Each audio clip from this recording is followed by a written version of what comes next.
अस्सलामुअलैकुम। आज हम करने जा रहे हैं class 10 and give new book chemistry chapter 11 carboxylic compounds. अब हम इसको स्टार्ट करते हैं। बिस्मिल्लाहिर्रहमानिर्रहीम। कार्बोक्सिलिक के बारे में आपने पिछली क्लासेस में पढ़ा है, लेकिन मैं आपको फिर थोड़ा सा बता देती हूँ अगर आपको भूल गया हो तो। ये C डबल बॉन्ड OH, इसको हम कार्बोक्सिलिक ग्रुप कहते हैं, और ये जिनमें प्रेजेंट होता है उनको हम कार्बोक्सिलिक एसिड्स कहते हैं। और कार्बोनाइल ग्रुप किसको कहते हैं? ये जो सिर्फ C डबल बॉन्ड O है, इसको हम कार्बोनाइल ग्रुप कहते हैं। और ये ग्रुप हमारे पास प्रेजेंट होता है कार्बोक्सिलिक एसिड्स में भी, एल्डिहाइड्स में भी, कीटोन्स में भी, अमाइड्स में भी। अमाइड्स के बारे में मेरे ख्याल से अभी तक आपने पढ़ा नहीं है, लेकिन आप ये बस वैसे देख लें कि कार्बोनाइल ग्रुप कौन सा होता है और कार्बोक्सिलिक ग्रुप कौन सा होता है, कि ये ओवरऑल ये C डबल बॉन्ड OH, इसको हम कार्बोक्सिलिक ग्रुप कहते हैं। और ये कोई भी चेन है ना, कार्बन चेन, तो वो इसके बिल्कुल पीछे इस तरह आ सकती है, यानी इस तरह आ सकती है। ये जो कार्बोक्सिलिक ग्रुप होता है ये बेसिकली एंड में लगा होता है। आपने देखा होगा इसका जनरल फार्मूला वो ये है RC डबल बॉन्ड OH, यानी R जो अल्काइल ग्रुप चेन है वो इसके पीछे इस तरह लगी होगी, और ये जो कार्बोक्सिलिक ग्रुप है ये आपके पास हमेशा एंड पे ही होता है। इनकी नेमिंग मुझे लगता है शायद आपने पीछे की हुई है, लेकिन मैं थोड़ा सा बता दूं।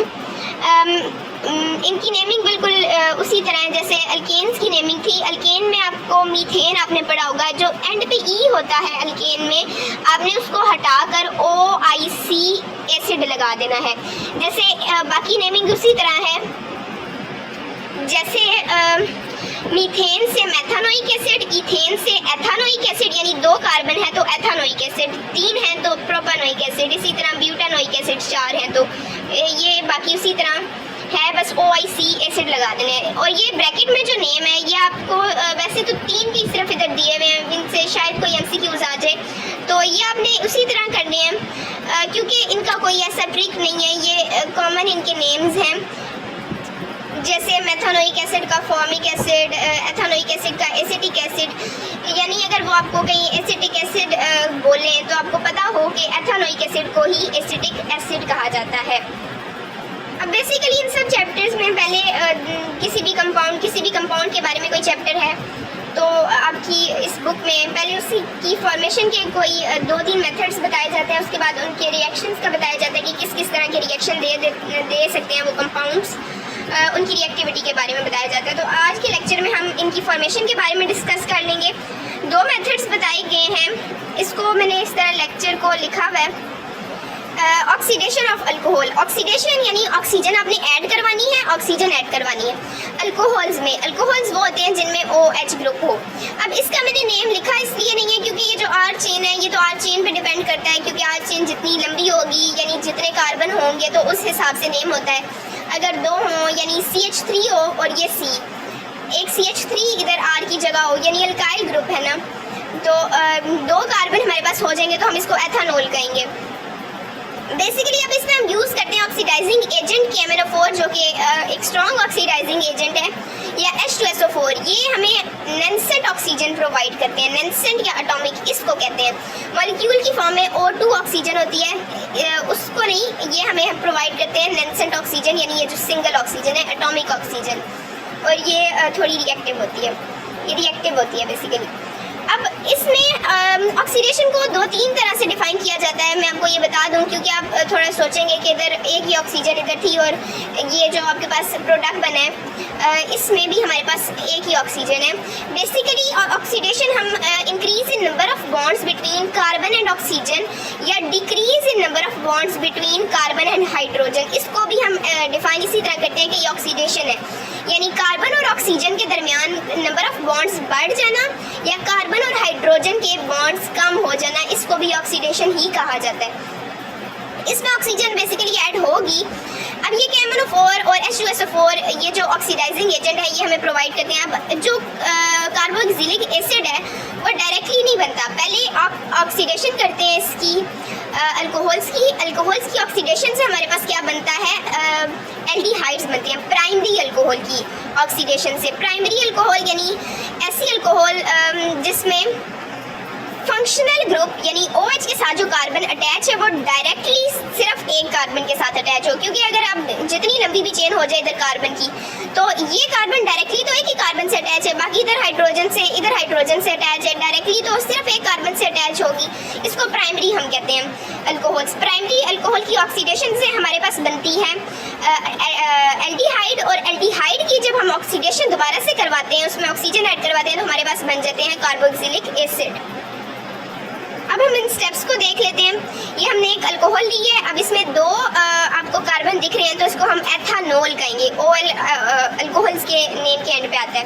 इसकी हमने ऑक्सीडेशन करवाई है, तो ये जो होगा ना ग्रुप, ये OH ग्रुप और ये H ग्रुप, ये रिलीज हो जाएगा इधर से एज वाटर, ये वाटर के तौर पे यहाँ से रिलीज हो जाएगा ये H और ये OH।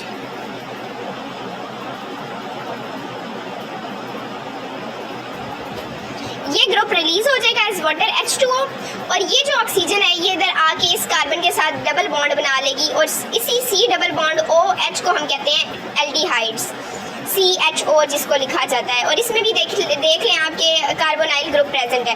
देन अब इसकी आगे से ऑक्सीडेशन करवाई जाती है। अब इसका नाम भी आपने याद रखना है कि इसमें दो कार्बन है, तो इसको हम एथानल कहेंगे। AL हमारे पास एल्डिहाइड्स के एंड पे आता है। इसकी ऑक्सीडेशन हमने करवाई है, इसमें ऑक्सीजन ऐड करवाई है, ये नॉनसेंट ऑक्सीजन हमारे पास इधर ऑक्सीडाइजिंग एजेंट से आ रही है, तो इसकी हमने ऑक्सीडेशन करवाई है। तो हमारे पास क्या बना है, हमारे पास बना है कार्बोक्सिलिक एसिड, और इसका नाम एथानोइक एसिड होगा, यानी दो कार्बन है तो इसीलिए एथानोइक एसिड। इसके बारे में मैंने आपको बता दिया।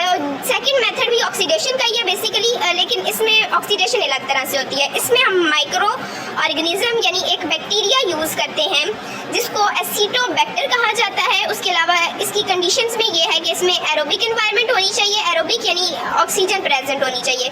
इसमें हम कैटालिस्ट कौन सा यूज़ करते हैं, इधर हम कैटालिस्ट यूज़ करते हैं जो एंजाइम एसिटोबैक्टर प्रोड्यूस करता है, उसी को हम एज अ कैटालिस्ट इधर यूज़ करते हैं। कैटालिस्ट जो रिएक्शन की स्पीड बढ़ा दे उसको हम कैटालिस्ट कहते हैं।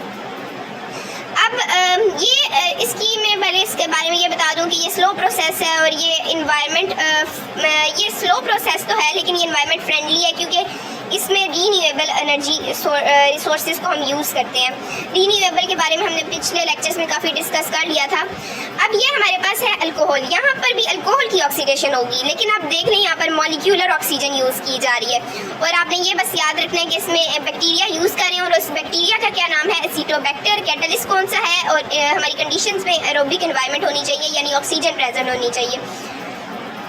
अब इसमें आपने ऑक्सीडेशन करवाई और डायरेक्टली आपके पास कार्बोक्सिलिक ग्रुप आ गया, यानी ये जो दो ऑक्सीजन आपने ऐड करवाई हैं ये आपके पास डायरेक्टली इधर आकर लग जाएंगी।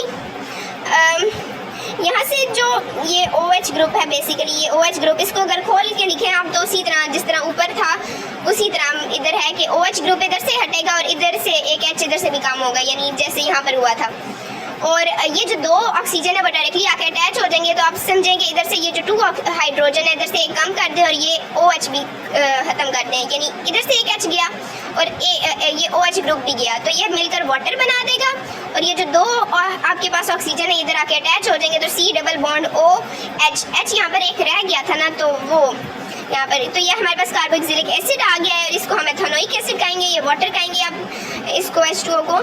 आपने ये साथ नेम्स लिखने होते हैं, इसके भी मार्क्स होते हैं, अच्छा इंप्रेशन जाता है एग्जामिनर पे, तो आप इनके नाम लिखा करें, एथेनोइक एसिड या जिस तरह एथानल है, मेथानोल है, या इस तरह कुछ भी जो आप यूज़ कर रहे हैं। हमारे यहाँ पर ये लेक्चर कंप्लीट होता है। इसके अलावा जो एसिडिक एसिड विनीगर कहा जाता है कि विनीगर इस प्रोसेस के थ्रू बनता है, वो विनीगर इस तरह की ये जो बन रहा है ना एथेनोइक एसिड, इसको हम एसिटिक एसिड भी कहते हैं, इसका जो कॉमन नेम है। और हमारे पास जो विनीगर है, जो सिरका हम यूज़ करते हैं, उसमें 4 to 8% एसिटिक एसिड प्रेजेंट होता है। और आपने ये याद रखना, एनवायरनमेंट फ्रेंडली प्रोसेस है, रीन्यूएबल एनर्जी सोर्सेज यूज़ होते हैं, लेकिन ये स्लो प्रोसेस है और एरोबिक एनवायरनमेंट हो चाहिए। बाकी अब ये लेक्चर कवर हो गया, अब नेक्स्ट इंशाल्लाह हम नेक्स्ट वीडियो में रिएक्शंस इसके डिस्कस करेंगे। हमने आज फॉर्मेशन डिस्कस किया कि इनको किस तरह बनाया जाता है। अगर आपको मेरी ये वीडियो अच्छी लगी है तो चैनल को सब्सक्राइब और वीडियो को लाइक करें, और नेक्स्ट मुझे बता दें कि इसी तरह जिस तरह ये नोट्स मैंने बनाए हैं उस तरह पढ़ाऊँ या बुक से ही। अल्लाह हाफिज़।